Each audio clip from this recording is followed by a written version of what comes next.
Hey, my name is Colton, I'm the Kansas Freight, and in today's video I'm going to be discussing how to properly store firearms. Now, in an ideal world, you'd have two massive bank vaults, one with nice perfect racking to hold all your guns and have them on display nice and pretty so you can show them off at the same time, and another one chocked full of ammo.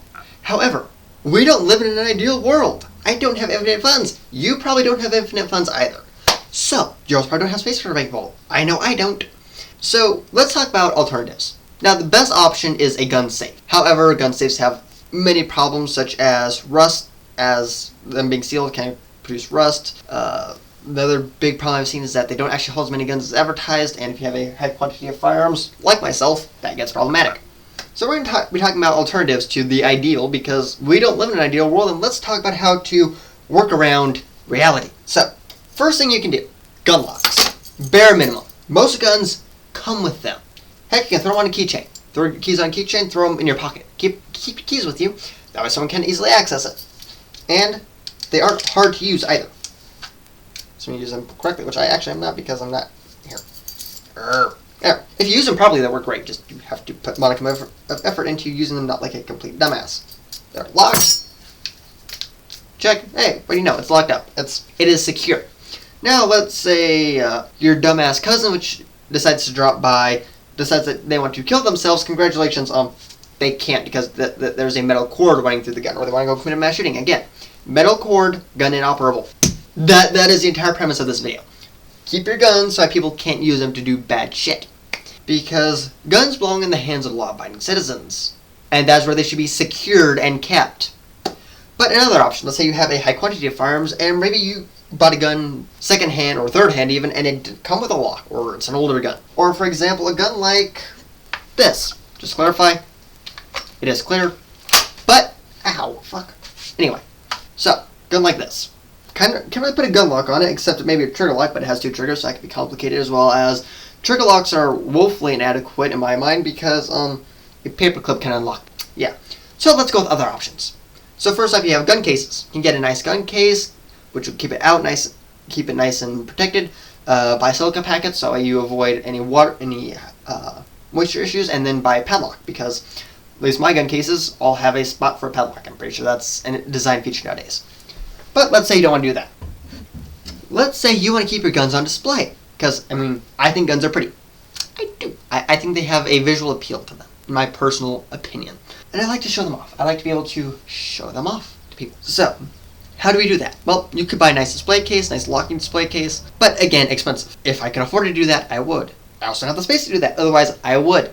So, next best option, gun cabinet. It's, I think it's probably the oldest standing method of storing firearms that I've heard of. Because, well, it's a cabinet and it works surprisingly well. And you can also display them to some degree.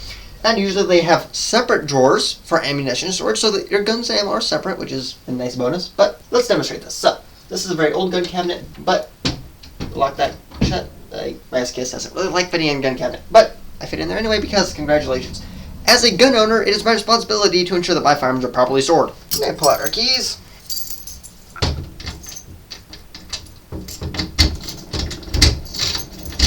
Lock it up. Secured. Okay.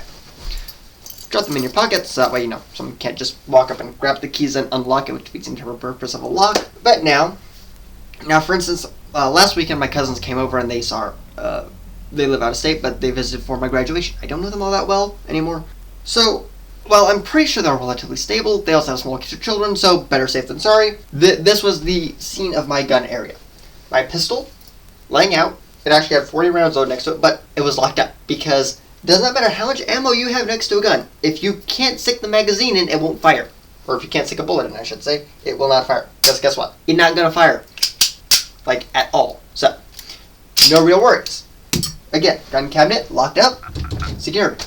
No children getting into it. Not damaging my guns. Even looking beyond the whole, don't want someone to go commit an atrocity with them. I don't want kids fucking with my guns. They're expensive. But that's kind of the entire point of this video. Figure out how to lock up your guns. Even if you don't have a lot of money, you can find a way to ensure that even if you have granddaddy's old service rifle from World War I, figure out how to lock it up. Okay, it is a little bit of effort that is absolutely worth it. If you look at recent events, a high quantity of mass shootings, as far as I'm aware, have been committed with guns which were stolen from family members. A little bit of effort goes a long way. Now I know I'm probably going to get comments saying, oh, well, like, for instance, this one, oh, they could just go out and they could go get a pair of bolt cutters and cut the lock. Yeah. I could have a massive gun safe and they could go out, grab the blowtorch from the shop and cut through the gun safe if they really wanted to. The entire point of this is to put distance between the thought and the action. Whether it's a mass shooting, suicide, whatever. The point is, put distance, make it harder for someone to do bad shit. Because chances are, not focusing on shootings, criminals, people who commit shootings, are generally stupid. Now I could go on an entire rant about this, but generally speaking, they are quite stupid. For instance, it's stupid enough to not figure out how to cut through a gun law. So, a little bit of effort goes a long way. Try it. Or let's say now this is going to become my carry gun, but can't carry it yet, and I don't even have a loaded magazine next to it, so kind of pointless. But let's say I want to keep it loaded next to my bed. They make these lovely little boxes. I think they're like $200, so a little bit on the expensive side. But literally it takes all 5 of your fingerprints, you set your hand on it, and it opens. Just big enough for a pistol and a magazine, or 2. So, I want to keep that next to my bed, so I keep that in a locked box. Now, someone could theoretically steal the box, but again, my dumbass little cousin can't walk up to it and take it and go shoot himself or someone else. But let's say hypothetically, because the main reason why people would need a gun like in that situation is if someone's breaking into their house, for instance, I can still click, open, clack, okay, I'm ready. My gun is there. It would literally be faster than me getting up from my bed, walking over here, and grabbing my gun and loading it. So yeah, again, a little bit of thought, think about it, put a modicum of effort into it, and hopefully your guns will never be used in shooting. Because my guns have never been used to kill someone, and I would like to keep it that way, and I'm sure you would like to keep it that way too. So that's about all I have for today, folks. Have a good day, stay safe, I'll see you next time, and please properly secure your firearms. Bye.